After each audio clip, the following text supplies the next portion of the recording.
In this futuristic prison, every inmate has their mouth pried open by a machine upon arrival, and a timed explosive is forcibly inserted into their body to keep them in line. The moment a prisoner crosses the yellow warning line on the ground, searing pain shoots through their abdomen as a first warning. If they ignore the warning and step into the red zone, the bomb inside them rapidly expands and detonates with an agonizing scream, blowing them to pieces in an instant. So once you set foot in this place, escape is simply out of the question. The entire facility is buried deep underground, stretching down 33 levels, and is equipped with devastating neutron cannons that can vaporize a person with a single blast. The cell doors are made of lasers. One touch, and you're sliced to ribbons, leaving you begging for death.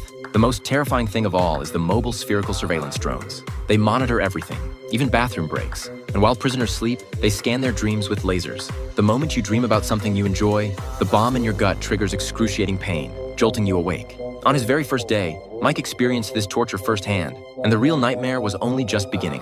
The next day, while doing forced labor at the worksite, Mike witnessed a fellow inmate getting beaten up. Without hesitation, he threw a punch to defend the guy, but in doing so, he drew the attention of the prison's most dangerous man. The number 187 was branded on his forehead, a designation reserved only for the most violent offenders. This brute was incredibly strong. He grabbed Mike by the throat and hurled him to the ground like a rag doll. Fortunately, a patrol drone caught the fight on camera and immediately triggered the bomb's warning system, forcing the violence to stop.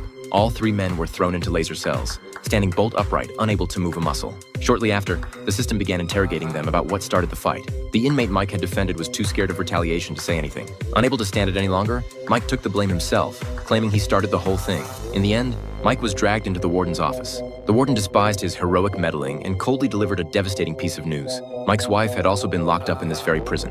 Her crime? Getting pregnant with a second child. In this future society where resources are desperately scarce, each family is allowed only one child. Anyone who violates this rule is dragged into a surgical room where the mother is executed, leaving only the baby behind, all in the name of population control. Learning that his wife was trapped here too, Mike was desperate to save her. But the women's prison was on the top floor, dozens of levels above him. How could he possibly break out of this hellhole? While Mike was lost in thought, the prison thugs suddenly appeared and kicked him down a flight of stairs. The two immediately started brawling. The warden watched the whole thing unfold but deliberately did nothing. He clearly wanted to see Mike beaten to death. As Mike started losing ground, the warden even ordered the bridges retracted, shrinking the fighting area to a narrow metal platform and cutting off any chance of escape.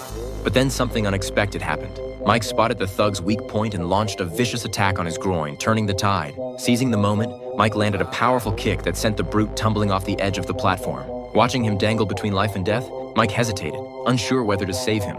That's when the warden's cold voice cut through.